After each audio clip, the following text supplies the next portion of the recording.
It's not the house that's haunted. It's your son. What's your favorite scary movie? What's the boogeyman? As a matter of fact, it was.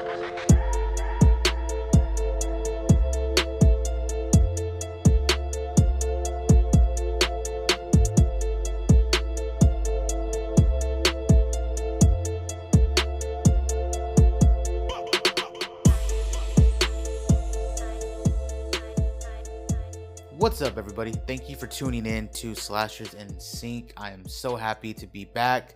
We did miss an episode yesterday that was due to technical difficulties, and it sadly was supposed to be the start of the season 2 era of our podcast, kind of like how when Marva and I did an episode just kind of like talking shit and just discussing stuff. She was supposed to do that with a dear friend of ours by the name of Troy, but technical issues and it didn't come out the way we wanted it to, and the audio basically got fucked. I won't say I was pissed. I was so annoyed and so sad when I found out and I saw, but at the same time, I will say this much, this isn't going to stop me from trying to get another episode in with Troy. It was a train wreck too during the recording. The amount of times our Elgato Wave mixer just stopped working, and like I would have to come over and interrupt their conversation, and I felt so bad every time because I'm thinking in my head, like not only is my setup and my products fucking up their conversation and discussion and the episode for you guys, I'm upset because I think, man, I can't record on this either. Like, what's going on? So yeah, for like other things outside of me and Troy, like if MJ wanted to take the time to bring one of his friends who don't live locally, like how is that gonna work? Because this was almost like a test run for everything. Me and Troy have enough like history and enough chemistry, both in person and not in person, to carry the same energy that MJ and I do for any episode, or at least I feel like it's that way. So seeing that this one, I guess, collaboration or feature or whatever you want to call it didn't necessarily go as planned was a little defeating, but MJ and I aren't going to really let that stop us. Unfortunately, due to timing and circumstances, we didn't uncover this technical difficulty until Monday night.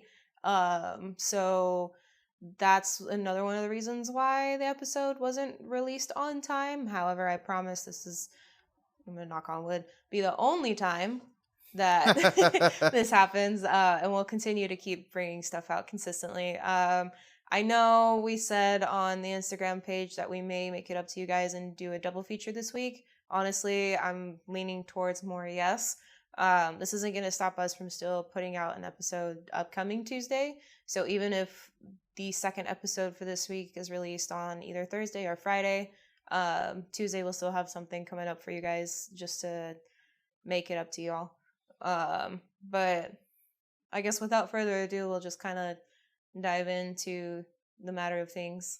Yeah, you guys saw the title of the podcast, and I'm happy in a other type of way that this also gets to be the start of our season 2 era. Yeah, because this was such a fun fucking movie. Excuse my cursing. I feel like cursing today. It was such I curse all the time. I don't know why you're apologizing. It was such a good it was such a good movie. Yeah. That I'm so happy we're talking about it. Abigail, I can't say enough good things about this. Between the music, the directing, the jump scares, the gore, the blood, the music, like this all came together and created a fun horror film. And yeah, man, I think right away from the trailers, I knew I wanted to see this. I think we saw the trailer for it either in the theaters first. I think it was the theaters first. The theaters, and then we saw the teaser in the theater. In theaters, yeah. I saw the official trailer with my friend BG on Discord, and yeah, like Melissa Betta obviously stars in this. We love her from the Scream franchise, specifically Scream 6. Queen, absolute queen. Okay, she came into her own on Scream 6, and we'll talk about that once we get to those films. But Radio Silence is back. They're working on Abigail. I guess this was the movie that stopped them from doing Scream 7, potentially before all the other shit and the new fan. Director, and that's a whole other conversation. That's a whole other can of worms. We might actually address that in season 2 because we wrapped up season 1 with Scream 1 through 4. So if anything, we can wrap up this season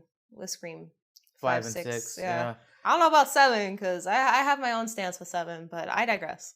We'll see. But nonetheless, Radio Silence brought together Abigail. I do, before we get into this and start discussing everything, I did want to just say shout out to Angus Cloud. Rest in peace. Some of you may know him from Euphoria, but he did have a pretty I don't want to say significant role, but he was a very interesting and dope character, and we'll get into his character. He was a standout character. Yeah, and they ended up dedicating the film to him at the very end in the credits. So again, rest in peace to Angus Cloud. Loved him in this, and actually might check out Euphoria now. I don't know if it was you or if it was your friend who mentioned that they Angus Cloud, be it through unfortunate timing or weird circumstances, he had just finished filming everything for Abigail when he passed. I think filming had wrapped for him, and he passed away. Yeah. So yeah, it makes so much sense why the film's dedicated to him. Yeah. And such a sad thing. I wish he was around to see the film. Yeah, he was really good. Like his character was pretty interesting, but we'll get into that whenever it comes to the entirety of the movie.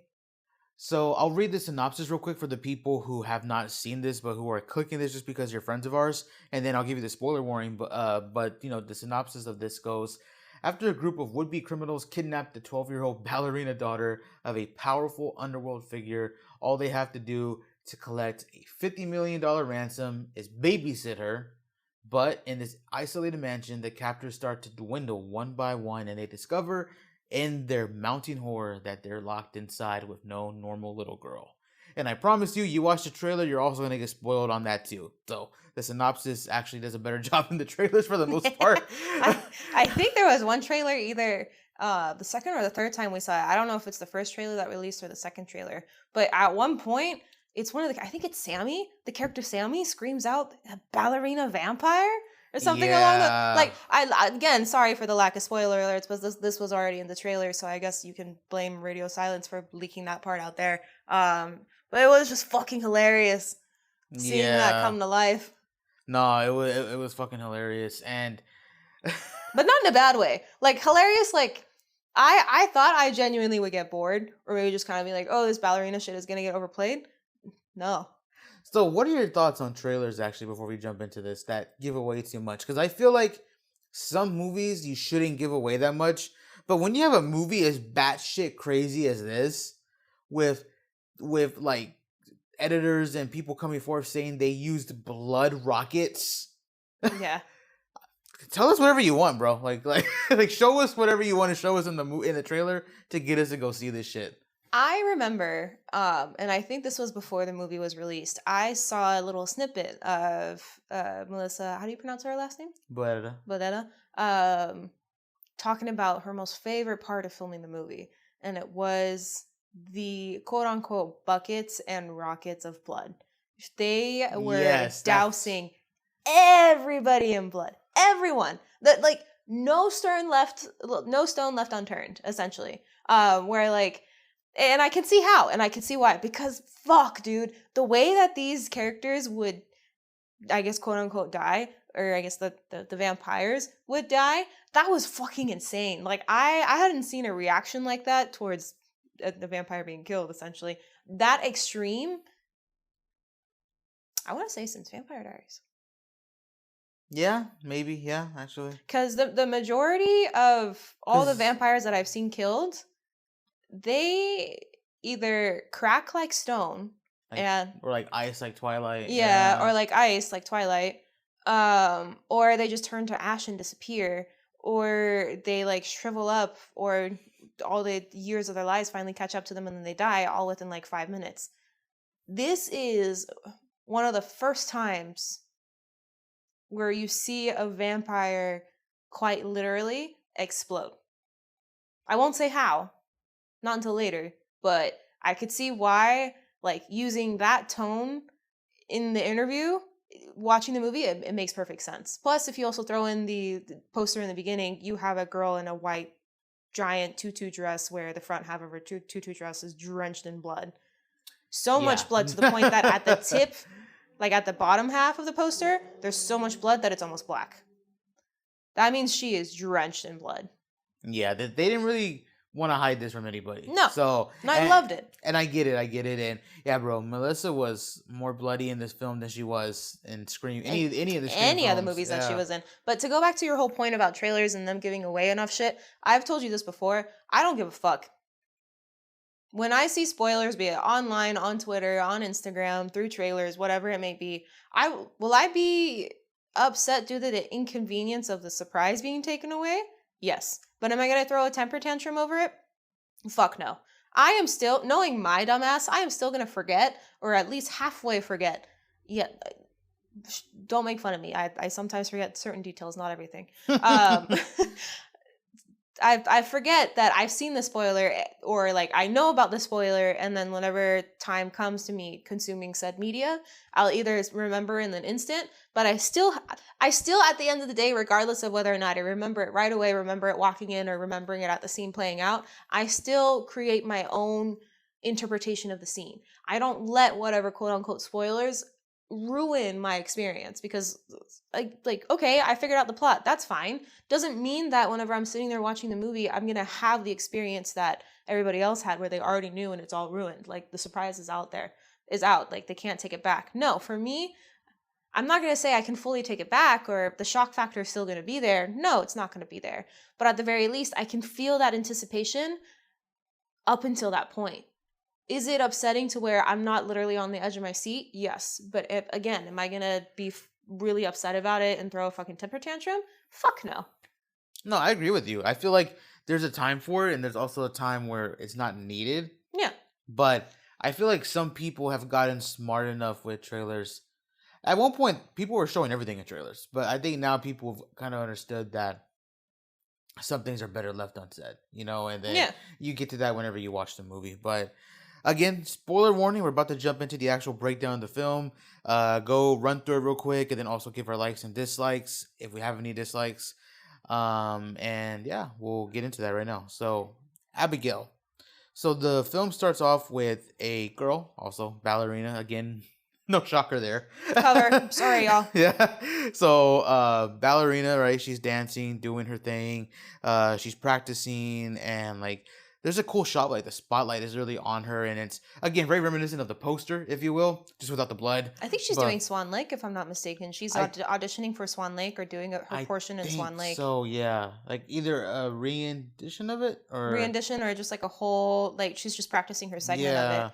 And mind you, most horror movies that open up with Swan Lake, I know they're gonna be fucking wild.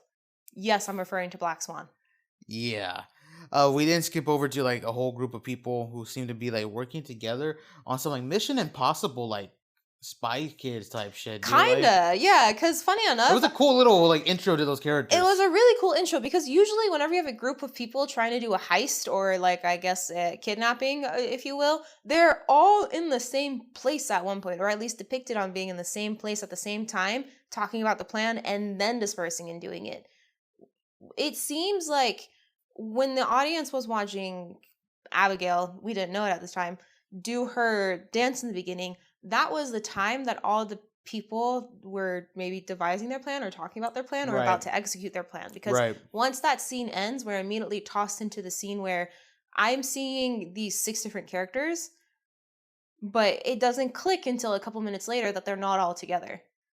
We have Melissa's character, Joey, who's off in her own area. We have Sammy and Angus Cloud's character was Angus Cloud's character, Dean, in a van with another guy. And then you have one who's a sniper, and then you have Frank, who's doing his shit. Like the boss, if you will. The boss, if you will. I think he's in the back as well. Like you have 4 of them, and then 2 of them are out and about doing their own things, but they're not like I don't remember in the same car, if you will. They're in the same vicinity, but they're not like in the same location at the same time. I don't remember the character of the sniper, so if I can't find the name right away, we'll probably just refer to him as Sniper. But I do know the bigger dude, the buff guy, who he's been around in a lot of films, both B class and also A class level films. Kevin Durant, known as Peter in the movie, he was fucking phenomenal. Like, probably my favorite character in the movie besides maybe Joey. But yeah, he was my runner up, honestly. Him, Abigail, and Joey were my main three. Sammy and Dean, and funny enough, Frank are the characters that I feel like I fucked around the most. Not to put any shame on anybody else, but it was more so like their characters and who they were. As far as like the movie goes, I guess I'll say, because just like MJ said, Kevin, or I guess Peter, has been in many different films, and I've always seen him fill one of two roles. Either he's the militia guy who is on the good side, or the militia guy who's on the bad side. Yeah. He may have different roles here and there where he's not holding a gun and he's like in the office or in the CIA field or the FBI field. I guess he gives either off like cop or corrupt cop vibes. But with this movie, for once, he didn't occupy any of those roles. And I think, in my personal opinion, this is the biggest I have seen Kevin ever be for any fucking role. Yeah, he looked huge. Like massive. He's in that movie Walking Tall with The Rock, and this was Rock even before he got big. Like this was like, I think Rock like during the Scorpion King era where he still had his front hair. Yeah. He slicked it back, and he made Kevin Durant look small in Walking Tall. Mm-hmm. Even though he was like the main boss guy, not the main boss guy, he was the main bodyguard for the boss guy. Yeah. And so him and Rock were always going toe to toe. But in this movie, he looks like you could put him next to Rock and Brock Lesnar, and he would be like... He would be around the same size. He wouldn't look small compared to them. No, not at all. Like, juked up, buffed up, Captain America would probably look somewhat small when Kevin was standing next to him, in my opinion. Like, humble opinion. And what I mean by buffed up and, like, juiced up Captain America, I'm talking about, like, Infinity War Captain America, where, like, his suit, like, it has even more extra padding than what it did before because of how big he was. Can we appreciate just how cool this scene was? Because in a lot of films, even in action comedies, you'll see the personality kind of showcase through the heist or through the job. Mm-hmm. And don't get me wrong, there's a hint of it here, but you don't really get these characters' personalities until they're locked in the mansion, which we'll get into that in a little bit. But in this specific heist scene, they're on the ball, bro. Like, they're sharp. You can tell that they take their fucking, like, when they're on the job, they take their work seriously. Yeah, they're in the zone. And I thought that was such a cool little detail that you really don't get to see. Because in other films, like a Disney movie, a Marvel movie, they'll be cracking jokes, or they'll be... Or even like Tower Heist with Ben Stiller. Like, while they're doing the heist or while they're preparing for the heist, you have Eddie Murphy and Ben Stiller constantly going at it and cracking their own jokes, just like you said. When the heists actually happen, it's like... It seems like almost a joke for the audience that these people are actually getting away with it. Like, it's these people who are pulling something off. Yeah, exactly. Where you're just kind of sitting there thinking to yourself, well, shit, if they could do it, so could I, right? Nah, these 6 folks made it very obvious that this was their profession.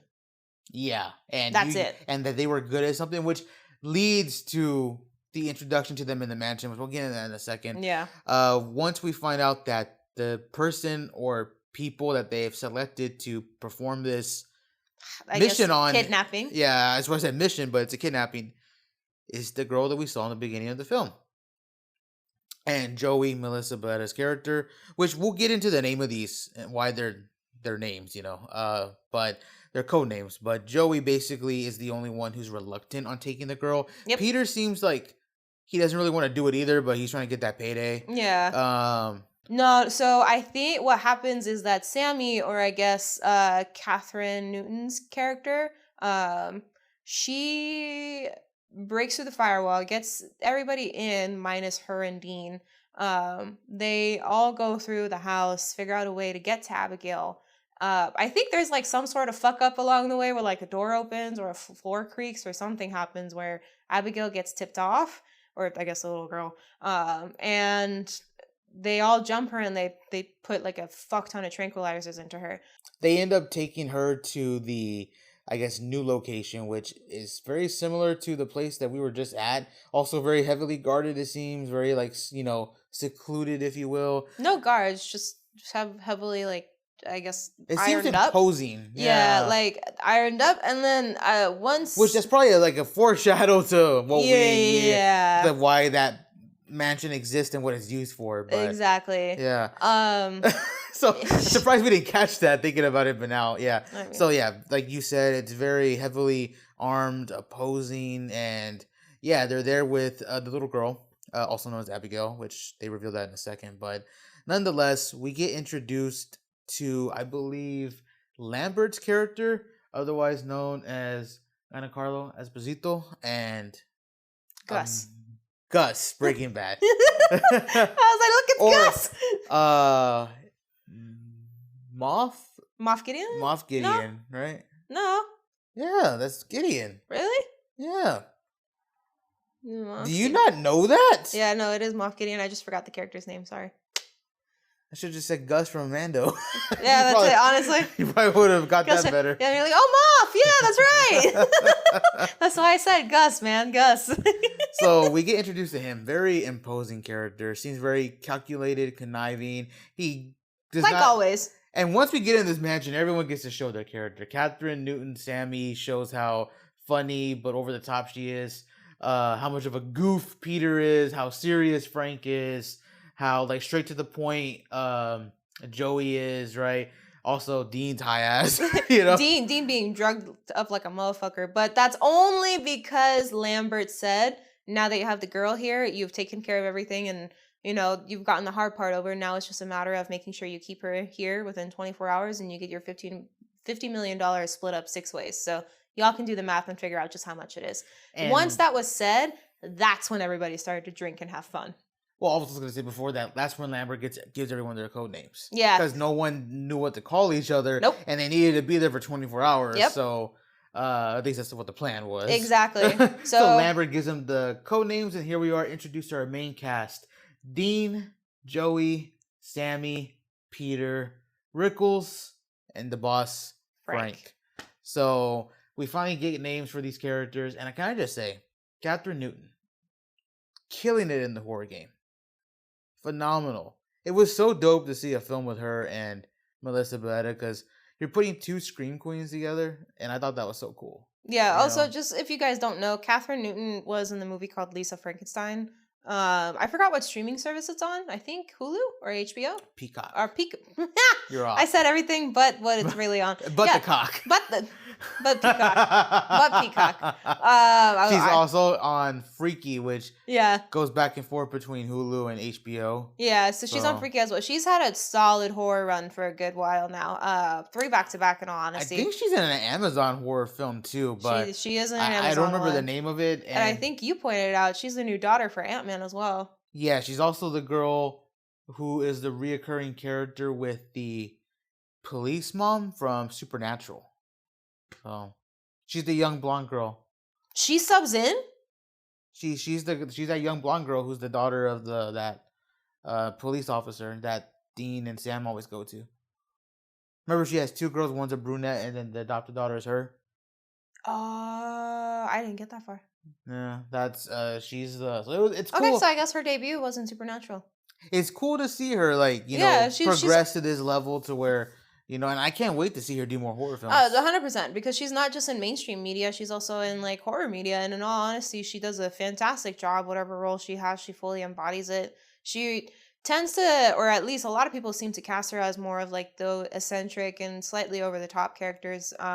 Mind you, in Lisa Frankenstein, Kathryn is taking her time blossoming into her role, but that's another review for another time. Yeah, I don't know if that warrants a full review, but maybe like an Instagram reel We'll probably throw that in there, because I feel like it's worth people's time to watch. I know you kind of threw it on just to kind of pass the time, but it was interesting enough for me to stay awake. You got invested when you're supposed to go to sleep. Yeah, that's me. Going back to the topic, sorry guys, we get distracted. Mind you, we have notes and everything, but this our conversation. Sorry. So Joey, also Melissa Barrera's character. I hope by now you guys have kind of got it. Joey is the only one allowed to go into the room with the kidnapped girl. Mind you, this is not just a rule set by Joey. This is a rule also set by Lambert, that Joey is literally the only person out of these 6 who is allowed to talk and interact with Abigail. No one else, because Abigail can only recognize and hear one voice. No one else's. Yeah. So they have made sure to put Abigail at the top in the most secluded room out of the entire deserted mansion, while everybody else is downstairs. No, for real, yeah. And which good plan, by the way. Yeah. So Joey's the only one in there. We come to find out that's the name of the girl, Abigail. Joey has like a little soft spot for kids because she has a son of her own. Yeah. And, she kind of doesn't really open up too much to Abigail, but she lets enough there. Shows her face, I believe, even. Shows her face, takes off Abigail's blindfold, and even like repositions her cuff because Abigail's crying. And like what MJ said, it's very obvious that Melissa has a soft spot for kids, but the scene that really sells it, and we come to find out she has a son of her own, is her pulling up her phone and you see a photo of Melissa and her son as the wallpaper. It's not just Abigail and Joey talking about it. It's also the phone that kind of puts the final nail in the coffin, so to speak. And before we jump into the rest of the cast, and a very cool scene that I like a lot. Yeah. Abigail says something and she apologizes to her for what's about to happen to her. So Joey goes back downstairs, and that's where we get introduced to all the other characters in a more fun way. It's not Lambert telling them what to do, giving them code names. Yeah. They do a little, I guess, test of who's who. They start giving her money so she could break down each character. Actually, I think, what was it? I think it's Dean who starts it off, right? Dean looks to Sammy, which is Angus to Kathryn, and says like, hey, I bet you're the kid who's like the most disturbed. You hate your mom and you just kind of ran away and did your own thing. Frank then kind of lets off a chuckle, and you see Joey, or Melissa's character, kind of look off to the side as if like, Dean's just kind of pulling the stereotypical card. That's not really the case. Frank is kind of boasting about how he can read everybody in the room, but Joey's the one who kind of comes into play and says, nah, I'll do you one better, but I'll only do it for $100. I think, or I'll do it for at least $100. And that's when Frank pulls it out. Because I think Frank tells Dean exactly how Sammy really is like. And then Joey kind of steps in and says, well, you got it, but not 100%. And Frank then looks to Joey and says, well, go ahead and call me out, say what I am, because if you can, then like, that's fucking stellar. Yeah. And Joey lays it out to him immediately. You used to be a cop. You used to, not just a regular cop, not on the streets. No, you used to be a detective, probably underground work. You also are trying to hide an accent. It seems like you're from Queens, but not really. You carry yourself in a certain way. You also like make sure you stand in the room this way, and like you handle weapons in this manner. Like essentially reading him like a book. Moves on to Dean. Says like everything that she needs to say about Dean. Moves to Sammy, says everything that she needs to say about Sammy, which we come to find out that she's actually from money. She's just doing all this stuff for shits and giggles. And which she suggested, yeah. So. Yeah. Kevin, or I guess Peter, used to be a big musclehead, or somebody who used to be made fun of whenever he was younger and got bigger and got stronger, and then became the person who was bullied became the bullier. Yeah. So that's essentially working for like crime bosses and stuff. Yeah, like word for word. And then Rickles, she doesn't really give like a full description on, but throughout the movie, and especially at this point in the movie, there's a certain chemistry between the two of them that's like you can't quite place. At first, for me, I thought it would have been like a form of attraction, but not like physical, more so like mental. Later on in the movie, you come to find out that Joey and Rickles both have military background. Rickles being the one with the sniper, and Joey being a med militia. Medic, yeah. So, what is it? Once Joey kind of goes through and lists off everybody's tells and what they are and their whole background, Frank then takes a turn, and Rickles is left to be ambiguous and mysterious for a little while longer. But Frank really dives into Joey and says like, "Oh, like." Used to be a drug addict, you're always wearing long sleeves, that's why you're always chewing on candy, like you probably have a kid and you don't really like keep up with them too much because of all the shit that happened, but you're kind of sitting here and like doing your oh what was me type beat. And you see Joey kind of like fall more and more and more into her shell and kind of clam up a bit more and more and more. While this is all happening, by the way, I think MJ mentioned this earlier, they're all drinking, they're all getting drunk, they're all having like a good fucking time. I think Dean is even like getting crossed where he's smoking and drinking at the same time. So at some point, something happens. I don't know who brings it up, but the conversation turns to who Abigail's dad is. And that turns into like a whole situation of people are like literally trying to find that out, but then like Frank shuts that shit all the way down, right? And I think they even kind of have like a cross, like almost like Joey gets right into his face and Frank's just like, well, I never would have met someone like who would be this scared or something like that. And she's like, well, I don't scare easy. So that obviously means I'm worried about it. At this point, Frank then, I guess, stumbles across. I don't know if he did it on purpose or he was drunk. Did you get that scene? Did he go in there on accident or did he go in there to specifically try and incite Abigail to see who the father was? No, he stumbled in. He stumbled in? Okay. So he stumbles in, but the fuck up is that she took the blindfold off of Abigail. Joey took the blindfold off of Abigail. Yeah, because she took the blindfold off of Abigail. And then Frank obviously wasn't covering his face because he thought she was wearing a blindfold. Not knowing that it was Abigail's room that he walked into either. They see each other, and there you go. He gets extremely pissed off. We haven't seen this side of Frank before. Like, he's extremely pissed off. And he's yelling at her and everything, right? And eventually finds out who her dad is. So Frank heads downstairs. He's like gone. Like, he wants to fucking leave. He already has his coat. He has all his belongings. He's ready just to split this bitch. Everyone's confused why the boss wants to leave after he just had that calm, cool composure just a little while ago when they were all drinking at the bar, right? Which, by the way, the reason why MJ's calling Frank, I guess, quote unquote, the boss right now is because he seems to be almost gearing the energy of everybody in the room, be it intentionally or otherwise, because Lambert is the one who orchestrated everybody to be there. Frank seems to kind of be the one that keeps everybody in check, including Joey. Also, remember that scene too in the van, right? When they're like, which we didn't really discuss, but Dean's driving the van and he's like, he shows off his badass driving skills. Yeah. But when they're in the van, Frank looks at Joey and goes, I got you, but don't touch me like that again. Remember? And then like Joey kind of like, I don't want to say concedes to it, but just kind of like acknowledges that respect. So he kind of just gave off the energy of that, like, he's not someone you should like question. Yeah, it wasn't just that. It was also looking over to Joey and saying like, are you in this or not? So whenever it came to her realizing, and I think I mentioned it earlier in the podcast, but it was whenever it came to showing that, I guess, hesitation as far as continuing the mark, if you will. So the reason why Frank wants to leave is we find out that Abigail's father is Christophe Lazar, which is a huge crime lord. Yeah. He's very feared. And if I'm not mistaken, I didn't get a chance to ask you this in the theaters, but I think Lazar or Lazarus is like one of the many names that Dracula has, I believe. I could be wrong though, because Dracula is called different things in many different films. But I could be wrong though. Are you fact checking it? Yeah. Oh, well, there you go. So Lazar is a boy's name meaning ash tree.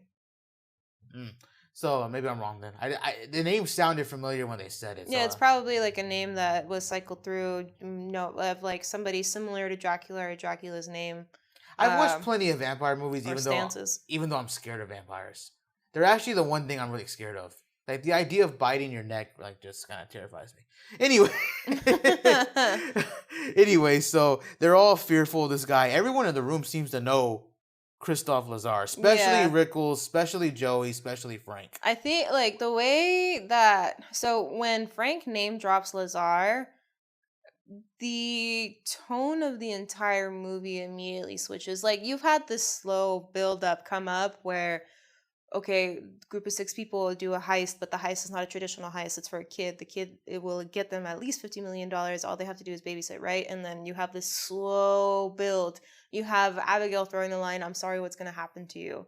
And then Joey still comes back down and says, yo, something doesn't feel right. Frank figures everything out. And you have this growing anticipation. But at this given point in time, you can see the literal fear on everyone's faces, right? So that's when I think everybody, like, somewhat, who is it? Rickles tries to leave along with Frank. And then the door seems to be, like, gated closed and all the shutters come down. That's a little later. That's after we get our first kill, but we'll get into the first kill in just a second because it happens to such a fan favorite character. Yeah, okay. So I guess kind of rewind. Sorry. Well, at this point in time, they decide to kind of split up, or I guess they stay for a reason. I forget what it is. Like, someone brings up the argument of like, let's just get this done. We're already out here. It's secluded. I think it's Kevin. They send. Oh, I know where you were getting it. They send Rickles up to the attic. Because now in their mind, they're thinking, oh shit, Lazar is going to come after us with his men. Yeah. Now we have to lock ourselves in here, but Yeah. not really lock themselves. What they mean is just like Station up. station out. Yeah. So Rickles goes up with his sniper and he's watching the area And then outside. I think Sammy's trying to get comfortable because she's pointed as being the hacker. Dean's still kind of riding his good wave where I think he's going downstairs. He didn't let Lazar fuck it up. Nah. He's still enjoying his ride. So I think, what is it? Everybody has figured out a way to take care of their own business. I think this is when Joey is also going back upstairs to really try and figure out like who like Abigail really is. Because I think while she she gets where Frank is coming from, there is still that sense of doubt or sense of like wanting to figure this all out on her own. Energy to it, so she goes back over to her and starts talking to Abigail again, and that's where she finally gets the confirmation that no, like her father really is Lazar. Once they split up, Dean goes and scares Sammy, which I thought was actually kind of funny. Yeah, it was fucking hilarious. It's like one of our few jump scares in the movie, and it's like a funny jump scare. Yeah, he scares the fuck out of her, and then he wanders downstairs, and sadly, this is where ultimately Dean meets his end because he follows the sound of a rat. He then seizes the rat, doesn't think much of it. You hear the crunch of the rat, so you know he's not alone down there. He hears it too, and before he can get away, something drops him to the floor, and he gets pulled into the darkness. Gets pulled into the dark, and you hear him scream. Very sad death, but that's our first official main death of the film, and he's killed in a mafia-style hit that some of the characters, especially Frank and Rickles, know of, and that is the fact that his head was torn off and his body was mangled up like if an animal got to it. Yeah, I think it was, even though Rickles and Frank know the most, it's Frank who kind of dives into the details. He gives the lore. And he's just like, well, I don't know if you guys heard or not, but there was one time where everybody got into the room and like there's only one window and one exit, and like these people were in there and nobody came out. The bodies were like all mangled up, the heads were completely torn off, and like just building more to the fear that is Lazar and the kind of group organization that he runs. So there's a bunch of either detectives or cops too, because they had spilled the beans on. They went undercover and fucked over one of Lazar's groups. Like it was just Frank. And it wasn't. I think it was Frank, and then the people that he got close to. But the people that he got close to weren't law enforcement. He was the only law enforcement, if I'm remembering correctly. Okay, because I remember it was one of Lazar's hitmen that went after... One of Lazar's hitmen went after all the people that were in the room. Yes, Frank was supposed to be there, but he wasn't. Later on, we come to find out why. But essentially, Frank hears through whispers and rumors that these 3 people, where he was also... 3 or 4 people where he was also supposed to be at, get killed in such a way that is so barbaric that it's overwhelming, but it's also the trademark of the Lazar hitman. And Dean is killed in this exact same way, and that's when the panic really sets in, and that's exactly when Rickles decides to go into the door trying to open it, and that's when you see it's locked down, baby. It's locked. COVID. I'm just kidding. But it's not like the traditional lock. No. He can open up the double doors. However, there's a metal gate right there that's blocking the entryway that leads to the double doors that leads to the living room, right? Because this is a really, really old mansion. It's a really old house, so it has all these like extra security features, if you will. Some Scooby-Doo style mansion, bro. Essentially. All the shutters closed, the windows closed. Like, mind you, these shutters are made out of metal. No wood whatsoever. So these fuckers are literally watching all the blinds come down. At this point in the movie, you know these people are locked in. Looking back at it now, I also know a second reason as to why the shutters were installed.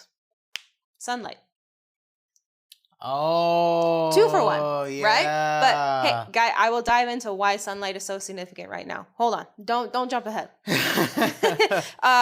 So essentially, at this point, once everything kind of locks in, everybody's given up on trying to be ambiguous whenever it comes to Abigail. They all rush into Abigail's room. They're trying to find out what's going on, and that's when Abigail makes her debut. While she's making her debut, mind you, the remaining 5 are all screaming at each other, yelling, trying to get each other to calm down, and Abigail is just sitting there quietly, and all of a sudden you see her break her hand and pull it out of the cuff. Break her hand again, pull it out of the other cuff. She then stands up on the bed, and when she fully stands up, that's when Joey looks. When Joey looks, everybody else looks, and she opens up her mouth and screams, and all of a sudden her teeth are different.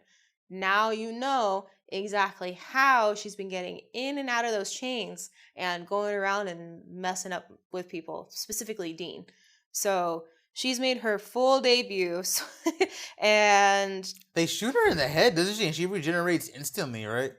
I don't know. I think it's Frank or somebody else. Someone shoots her, and then she falls to the ground for like, I think not even a minute, for like, not, and I don't need to say half a minute, maybe a quarter of a minute. Shoots back up and then gives like a small smile and then starts running after them. But they all close the door. I don't know.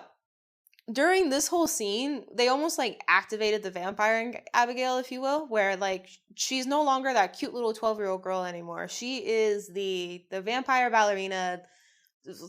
She's the antagonist now. The antagonist, the crazy ass motherfucker that you never think would like come true, and that's when the realization hits as the audience members. These adults, these hitmen, are running away from a 12-year-old vampire.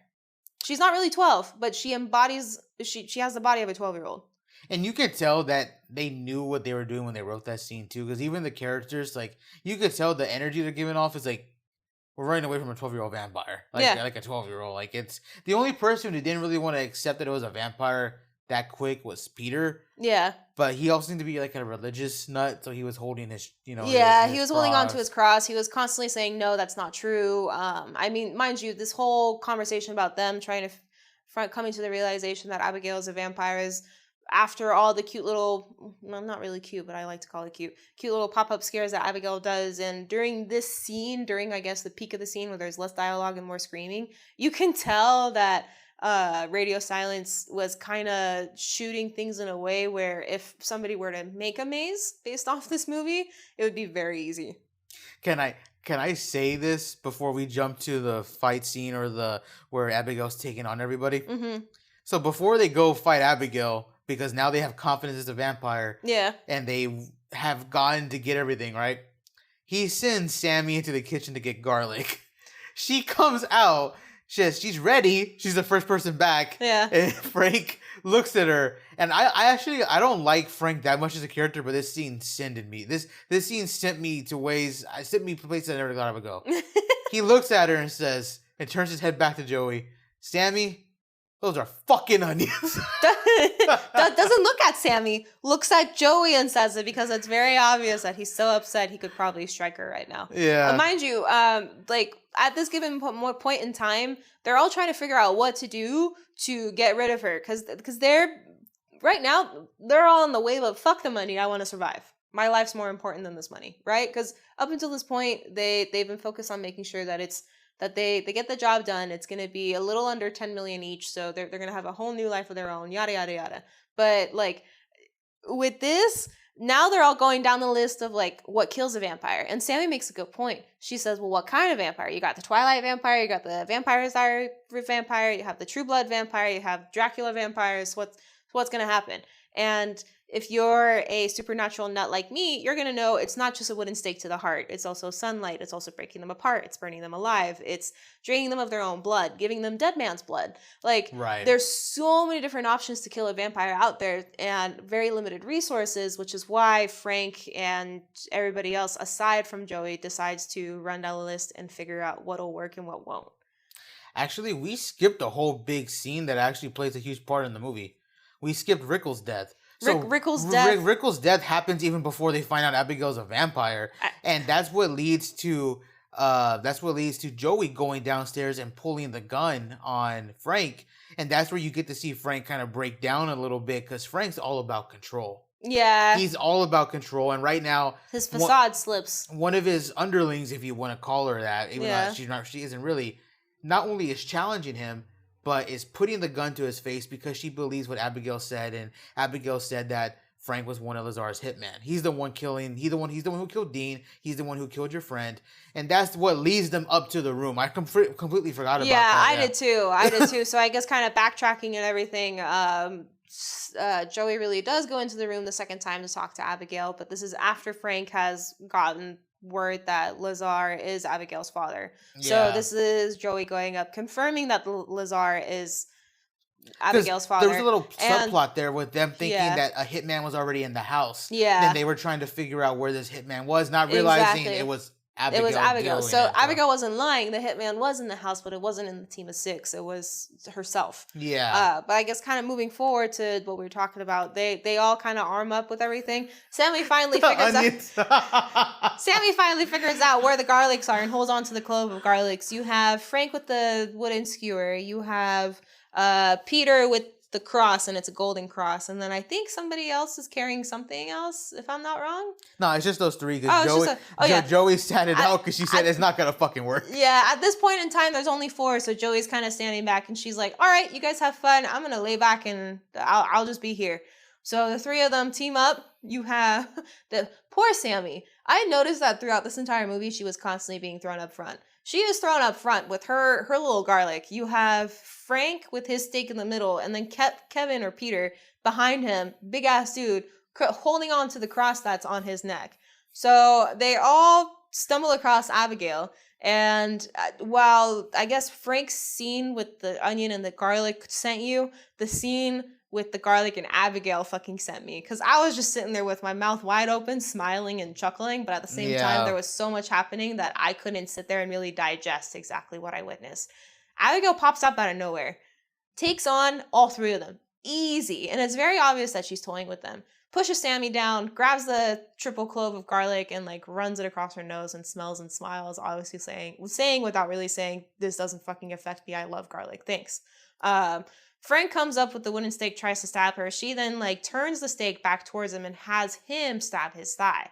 And then you have Peter clutching onto the cross that's around his neck, trying to pull it forward without breaking the chain. And then Abigail just pushes him down, rips off the cross, and starts puncturing him like a needle on a little push pin. Just little cute little stabs all back and forth. Mind you, Peter after a certain point in time starts bleeding, and I'm convinced that he's gonna get killed with his own necklace, but I guess the necklace is too shallow to make too deep of cuts. Yeah. Somehow, some way, someone figures out a way to get Abigail off of the 3 of them, and they all go back downstairs. They all just split, bro. They all figure out a way to go downstairs, and Joey's just sitting there smiling with her bag of candy, saying, "Oh, guess it didn't work, huh?" Knowing Abigail's sense of humor, she probably busted out laughing right when they closed the door, bro. Yeah. Like that. Knowing how she acts later on, like she was toying with them, and it was very obvious.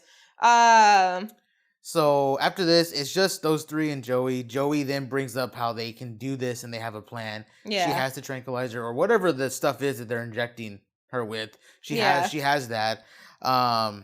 They then go and figure out that that's not going to work for them, the traditional stuff. So they go with Joey's plan. They do, yeah. Because right now, everything has been ruled out. Even though Frank stabbed Abigail didn't like combust or anything like that or die instantly.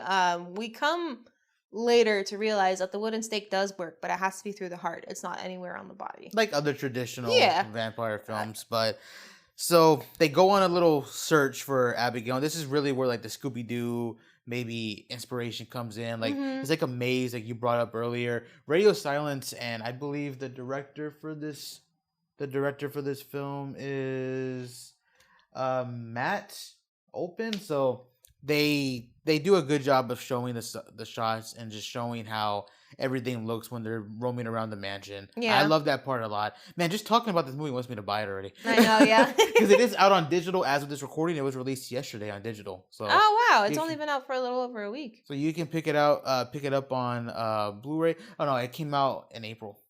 Oh wow. We only watched it late because BG came. Oh yeah. That's right. Yeah.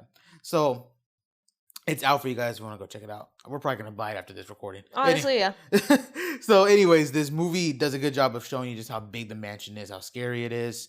I believe Peter is the one who comes across Abigail first. I vividly remember her chasing him down the steps. Okay. Or down the stairs. So this is when the group splits into 2. You have Sammy and Kevin doing their own thing, kind of like snooping through the downstairs part. And then you have Frank and Joey doing more of the upstairs part of the house, right? And this is where throughout the movie, everybody's getting like bits and pieces of who exactly Abigail is, not just the Lazar family, but like her background overall. You see like this mysterious mural of like her and her father figure. You see like a statue of like a big father figure with a big hat, and then a girl who's carved into the stone looking very similar to Abigail, but not exactly Abigail. But around this time, I think Abigail targets Kevin and Sammy. That's when Sammy falls in the pool of bodies, right?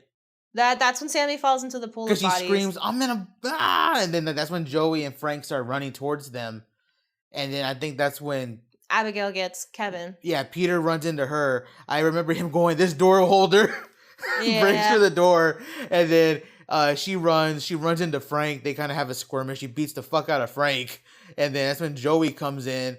She throws Joey around, kicks the tranquilizer under the gate, and as she's about to kill Frank, this big motherfucker, Peter, jumps like he's AJ Styles from the stairs, tackles her to the ground. And is holding her down. And at some point during this whole skirmish with Peter and Frank, I think that's when Sammy gets bit on the arm because she finally made it up from downstairs. Yeah. She gets bit in the arm. And then finally, Joey comes with the tranquilizer, tranquilizes her, and it works. We got to get some of that just in case there's some vampires around, bro. Apparently, sunlight works just fine. That too, but I mean, just in case, keep it like a first aid kit. I'll keep a UV light. First aid kit of tranquilizer. First aid kit of lethal tranquilizers that would put any human out for eternity. That's actually kind of bad. I don't know if we can get arrested for that. I don't think we can have that. Sorry. Like, for legal reasons and the fact that we're recording this, no, I won't do it. And the fact that we're recording this, still, I wouldn't do this. So I believe she wakes up in the cage next, right? She wakes up in the elevator, but they decided to lock her into the elevator. But it's an old school elevator. It's the elevator that you have to close the gates, and then the elevator doors close. It looks like a cage. And then the elevator goes up. But they locked her in, essentially, which makes her look like she's in a cage. They're all kind of, like, the four remaining gang members are like, neener, like, we finally got you, so on and so forth. And that's when Abigail tries to strike a deal with all of them. At first, she says, I'll only kill one of you. Second deal is, I'll only kill 2 of you. Third deal is, I'll only kill 3 of you. Last deal is, all right, you're all dead, but still let me out. Nobody lets her out. She also reveals at this point, too, the whole place, right? Like, it's a place where she takes anyone who had fucked over her family or her father, and that's where she gets them. And I guess that explains the pool of bodies. Yeah. That also explains why, which, by the way, Lazar needs to keep some better people around him if that many people have fucking screwed him over. But if you're rich and powerful, they all want your money. Oh, of course. So, anyways, that explains, like you said, going back to it earlier, the shutters, that explains the locks, the cages. This place, once you get in, you cannot get out. Yeah, it's meant to keep stuff in or to keep stuff out, depending on like what side of the door you're on, literally or metaphorically, however you decide to look at it.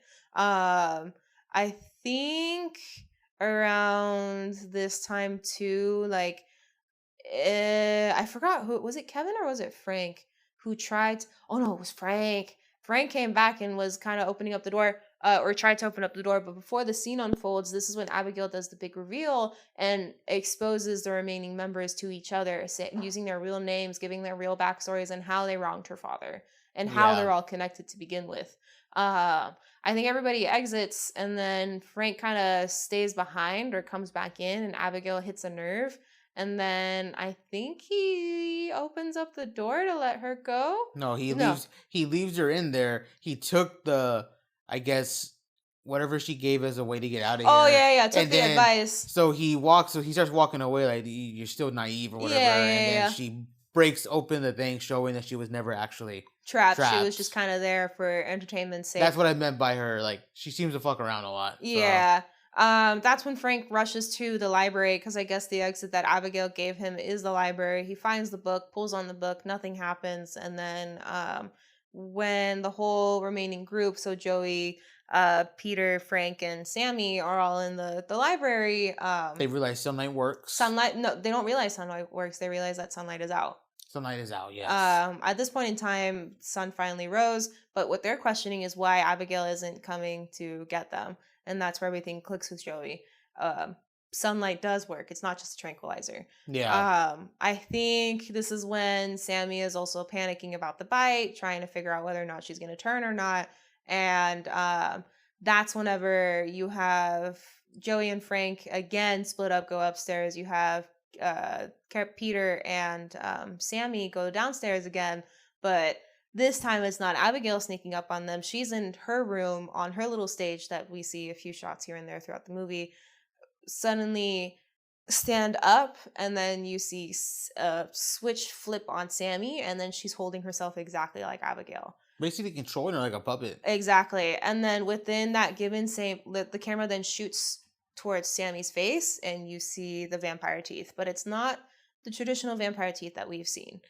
And this is something that I wanted to bring up with you, but I didn't have a chance to do it. Lazar and Abigail had the shark-looking teeth, the pointed, jagged down, the ones that we normally see with vampires, or usually normally see with vampires. Yeah. Lambert and Sammy and Frank had almost jagged teeth. Each one of their teeth didn't come down to a point. That each tooth would have almost a V, like two slices going into it. Oh, while Abigail and Lazar only had like one pointed down. Got you. So it was viewed, and it almost seemed like as if Lazar and Abigail's teeth were more vampire-like, while Lambert and Frank's teeth were, and I guess Sammy's teeth were more like monstrous looking. But you could tell in the difference of, if you pay attention to the details of the teeth, you can tell the difference. And I feel like, or at least to me, the headcanon that I had is that Lazar and Abigail are pure blood. These folks are not fully pure blood, or they haven't been vampires for that long, one or the other. Probably vampires for that long, because I believe it's explained, and we're kind of jumping ahead here with Frank being a vampire, but it's kind of explained that Abigail was turned by Lazar. She wasn't born a vampire. She was turned. Yeah, she was turned by her father, so I figure it's either age or it's the purity of blood. Yeah, because it can't be, because Frank is given Lambert's blood, so he's given the proper way to turn into a vampire. He is given, because Sammy's not given that. She just gets bit, and then Abigail controls her. That's why she gets turned into a puppet, and so on and so forth. I think it has to do with age more than likely, because otherwise Frank and Lambert probably should have had the same teeth as them, since they were turned to vampires the true way, which is very similar to other vampire stories, mainly the most mainstream one being Vampire Diaries, where it's not just being bit, you have to also drink the blood of the vampire that bit you. So, but when you get bit and you aren't given the blood of the vampire, you go mad. Yeah. Depending on what kind of lore you're listening to, be it if you're not a virgin, you go crazy, or it doesn't matter if you're a virgin or not, you're bit and there's no blood given back to you. So I'm sorry, folks, you're gonna have an agonizing death or turn into a zombie-like vampire. But going back to the point of the going back to not just Helsing, there's a bunch more. There's a bunch more, yeah. But going back to the base of the whole story, I guess, and circling back to Sammy and Abigail, turns, she kills Peter, which they had such a heartfelt moment. Minutes before, seconds before. I love Peter so much for that. Yeah. He came off like, yeah, he's the bully, snapping necks, working for crime bosses, but he's also a softie. Yeah, softie. He came off like like a big brother, you know. Yeah, like the big frat brother I never knew I needed in my life. That of course then leads to Frank and Joey running upstairs. Sammy unknowingly kills Peter. I would like to think it's unknowingly because again of that moment that they shared, and I think what hearing Peter struggle has Joey and Frank come downstairs, and you see Abigail trying to have Sammy act like as if she's surprised that Peter is killed, and then that's when everything gets tipped off for Joey and Frank, and Joey picks up on it before Sammy turns around, and Frank finally sees why Joey keeps saying we need to run. Yeah. And that's when they decide to run. And then that's when she gets hit with the sunlight because she does the flip on the pan, right? I think, what is it? They run back into the library, and then Frank and Joey seem to be almost like cornered. Yeah. And then right before this scene is playing out, I guess a scene or two prior, Sammy, before she turned into the puppet vampire, picks up a tray, and it's a silver tray, and she's looking at her own reflection. Joey, being the on-the-spot thinker that she is, picks up the tray while her and Frank are cornered, captures the sunlight with the tray, and points it straight to Sammy, and not even within a second, within a millisecond, Sammy explodes. Yeah, very Ready or Not style, which is also by Radio Silence. Yeah. Blood everywhere. Like, everywhere. Mind you, Joey's holding up the tray and she still has blood on her somehow. Frank is drenched in it. Some of the books are covered in it. Like, you have this big old-fashioned Persian rug drenched in blood. So I know that's going to be an expensive stain to remove later, but Abigail and Lazar can afford it. It's fine. At this point, you have Joey and Frank who are left. They find a secret passageway. passageway. They go down which the might have hallway. been true to what Abigail was saying earlier. She just didn't give it fully away. But Yeah. There's a secret passageway. They find their way into this headquarters with all these video cameras. Looks very tech savvy in this old ass mansion. Yeah. And you see Lambert, Gus. He's back. And I did not know in my entire life that I needed to see this dude as a vampire. I didn't either. He was terrifying. Yeah, he gave off that timeless look, but at the same time, a very brooding and very terrifying vampire. Like, I was ready for him to say, yeah, I orchestrated all this. I was expecting him to be Dracula. Same. But no, it's not him. He then orchestrates this plan because him and I think Frank used to either be partners or they were both undercover. Either way. So Lambert knew Frank, and I think Lambert knew that Frank was an undercover cop, but was willing to work with him to get him close to Lazar so the two of them could take that hit on Lazar. But instead of Lambert being killed, Lazar decides to turn him to make him loyal. And Lambert, I guess, gains the privilege of drinking Lazar Abigail's blood at one point or another and gets a free will of his own. So he gets super close because he seems to be orchestrating this shit with Abigail. A lot. So he's pretty high up in the ranks. Now, anyway. He tells Frank, like, you know what? Let's keep our original plan. We'll work together. I turn you into a vampire, and you and we kill Abigail, and when the big bad gets here, we take him out. Yeah. So Frank's like, fuck it. I think literally he quite says, yeah, fuck it. Let's do it. Bites him. Turns him, and we get to see a cool actual vampire turn. Like, this is the real deal. This is the first time the audiences are seeing a vampire turn in this universe. And he turns and immediately right away kills Lambert. Yep. And then immediately right away says, you're next. To Joey. And Joey is completely shocked. I don't even think she still got over the fact that he said yes. Yeah. She's completely like just like, okay.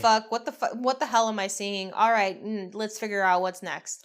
But this is something that I told you, BG, and Aaron. Those are our friends who watched the film with us. One of the reasons why I think he agreed to do it was because he needs control. It's like what Joey said earlier. He was a former detective. He needs to have control of situations. He panics when he's not in control. We saw that when Joey pulled the gun on him. We saw that when he saw Abigail as a vampire. Yep. So I think he needed that, and it helped him, I guess, get his balls back, if you will. So he wanted that power again. He wasn't hiding behind people anymore. He was standing up front with his chest out again. I mean, vampire or not. Because before, he wasn't hiding behind people, you know, but until Not in the beginning of the movie. Until Abigail showed up, he was the prey, and now he was the predator. He had the mentality of being the predator again. Now, whether or not he really was or wasn't, that's for the audience and for, I guess, Frank to really determine and find out. But so in his first encounter with Abigail, he kind of fucks her up pretty quick. Was that just because Abigail was unsure if he was a vampire? Do you remember that? Like, I do. She had approached him, and he immediately just grabs her, overpowers her, bites her, and just throws her to the ground.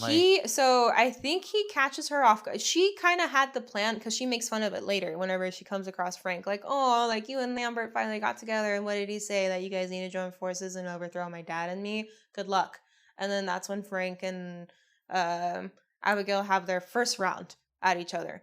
You're not wrong. It's very obvious that Abigail is caught off guard by the way that Frank handles her. And like, it almost seems like the way that Frank almost gets his hands around her, he makes it seem like whatever attack Abigail was doing was almost useless. Yeah. And that it allowed for Abigail to expose her neck for Frank to drink.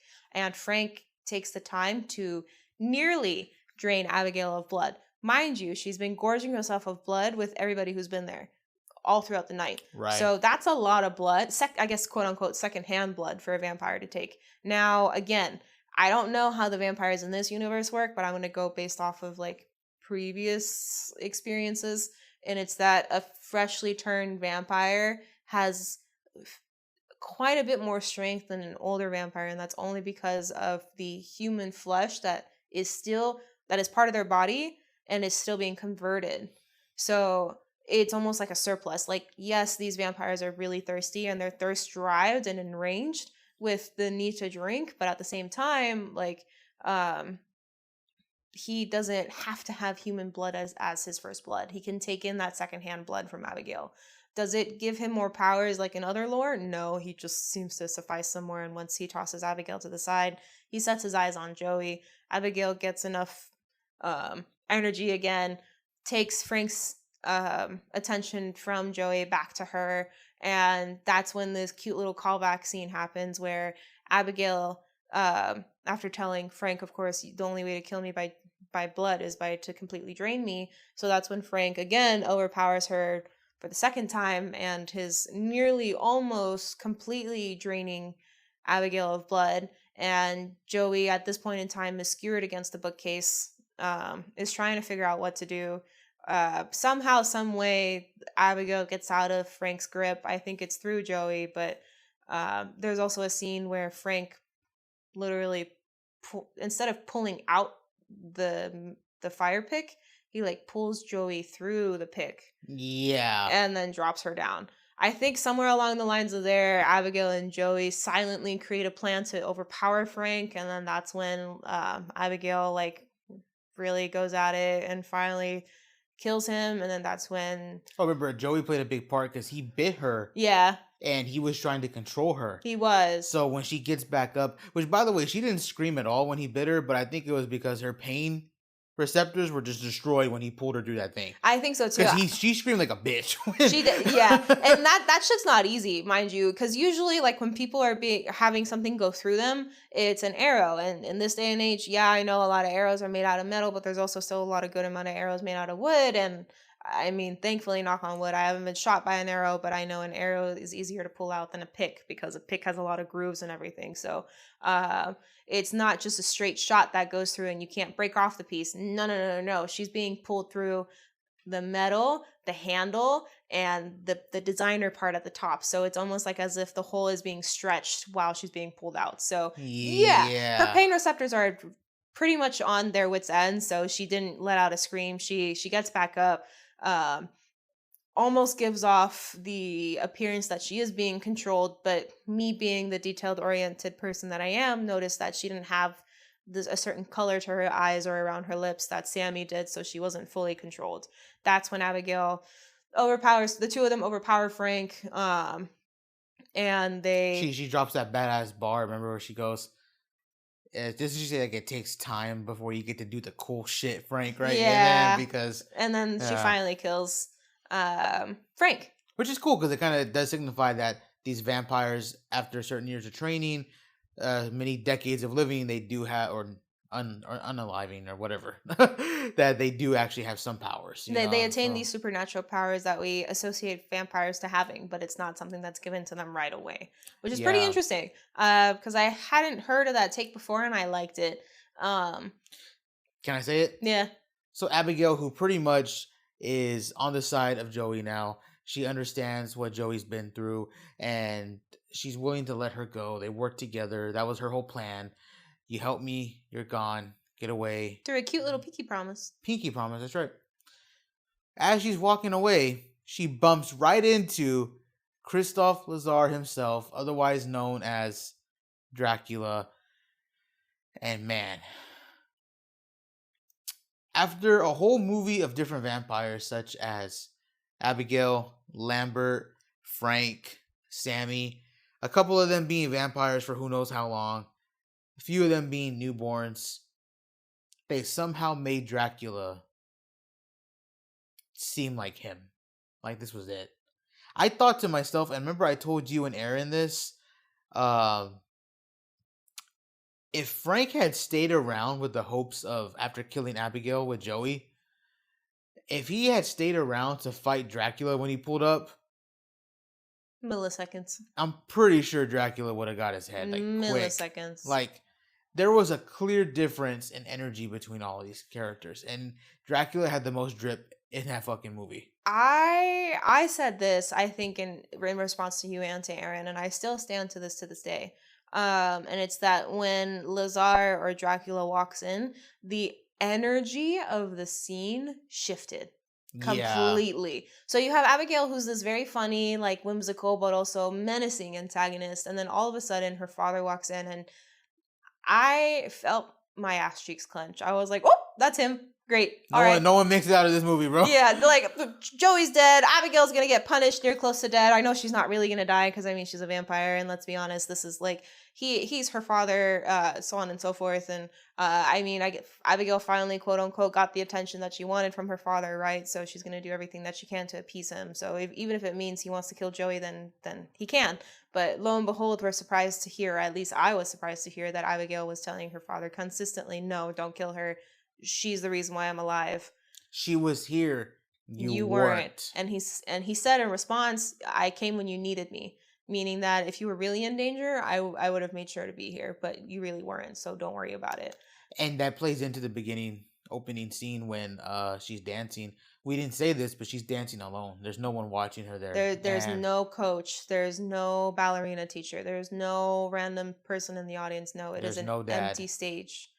And when Joey is interacting with Abigail for the first time, she says something that Joey then picks up on later, feeling like as if it really is real. And Abigail shares that she feels like she isn't important to her father anymore. She was a fascination of her father's for a moment in time. And now all she's been doing is fighting for it, which is the motive behind her even having those amount of bodies in the pool, or having these people in the house at that day, or even trying to kill Joey and everybody else overall. Like, she is doing all this to please her father, but her father's here ready to kill somebody who is willing to die for her. Yeah. So I mean, I feel both when she was a vampire and when she wasn't. Exactly. So I don't know. I mean, Lazar, like what you said, he very much is him. He fit every single stereotype I had ever seen a vampire be, all in one body, but it wasn't in a cheesy way. It was in a very tasteful way, where, again, like I said, when he walked in, the energy completely shifted, and I loved it. The best way to describe him to you guys who haven't seen the movie but who are listening to this, which, if you're listening to this and you haven't seen the movie, I don't know what's going on, but thank you. Yeah, I appreciate that, because sometimes I do the same thing. But if you're wondering how to describe this guy, Christophe Lazar is literally Edward, Dracula, Bram Stoker's Dracula, yeah, and the Volturi, all combined into one person. And I don't we don't mean the Volturi as in like Vecna Volturi or like any no. I'm talking about like the head guy. Yeah. The one who has an obsession with Alice. I forget his name, but Edward. I read the book, so that's more embarrassing on me to not know. I know, because we usually know his name pretty quick. Yeah. So, but anyways, he's all of those people combined into one, and it was just insane. But he ultimately agrees with Abigail. They let Joey go, and at the very end, Joey puts her lollipop in. The lollipop that she had in the beginning of the movie. And she takes off. I think at one point, we forgot to mention that she calls her son to leave a voice message. I think she calls whenever... I think Frank's after her. Frank's after her, yeah. Because Frank comes up and says, yeah, I'll go visit him next and kill him, which... You and I didn't touch on this, but Frank constantly hits that sore nerve that Joey has, which is, you never were there for your son. You're a deadbeat mom. Was that out of character for him? Or is it just because when you're a vampire, your dickish qualities amplify? Well, from what I know, he was already making fun of her for all that before he turned, but from what I know, again, from previous vampire lore, all of your traits and personalities get amplified when you're a vampire, and your emotions. That's why they're so reactionary. Okay, so the whole, stop fucking with us and go take care of your son, there's no excuse for it. Mm-hmm. When he turns into a vampire, then turns into, after I'm done sucking you dry, I'm gonna go kill him too. Yeah, I'm gonna find him and I'm gonna kill his deadbeat dad, or I guess, I already killed his deadbeat mom, right? Yeah, so okay, I guess it adds up there. Yeah. But ultimately, I don't really have too many dislikes for this movie. The only thing I can maybe think is that a movie that's classified as a horror thriller is that maybe it could have been a little bit scarier. It had a slow start for me. I had a slow start. While I was intrigued, and don't get me wrong, I'm not saying I was disintrigued in the beginning. No, it just took a while for the momentum of the movie to kick in. But once it did, man, did it go hard. When Dean's death happened, it kicks up like a motherfucker. It catapulted everything to another gear. Yeah. And everything. But I feel like everything after Dean's death was one-upping the next, because you have Rickles' death being a rather gruesome one, and then you have Sammy, like, Peter's being even more gruesome. You have Sammy's literally being an explosion of blood, and then you have Frank's also being an extreme explosion of blood as well. So, like, it just seems like each kill became bloodier and bloodier and bloodier, which I absolutely loved. Was it theatrical at the very end? Of fucking course. Like, can't deny that. But at the same time, it was tasteful enough to where I sat back and I was like, that's where the bucket of bullets came from. Yeah. And I could see why she was so happy to do this movie. But I mean, everyone killed it. Even though Gus Carlo was only in the movie for a little bit, he was dope. The actors for Peter, the actors for Sammy, everyone did a phenomenal job. Melissa Balletta killed it. If you haven't yet, go check it out because you're missing out. And if you tuned in to listen to our review of Abigail, thank you so much for always tuning in. This was the start of our season 2, and we're going to be, I don't want to say we're going to ramp it up for every episode, but we're going to try and do some cool stuff and maybe even do some older reviews for some older films sprinkled in. Not just reviews, but I'm even thinking of throwing in a couple extra paranormal stories here and there. Same, that's right. And when I mean old, I mean old. I want to go 80s. I want to go Psycho. I want to go Psycho. I want to go Like Phantasm. And I want to go like all of those movies. Yeah, like late 40s, early 50s. Night of the Living Dead. That'd be kind of cool to watch and review. Yeah, seeing the black and white. Yeah. But yeah, anyways, let us know what you think. If you have any ideas for future episodes of the podcast, let us know. And anyways, man, thank you for tuning in as always. Peace. Talk to you next time.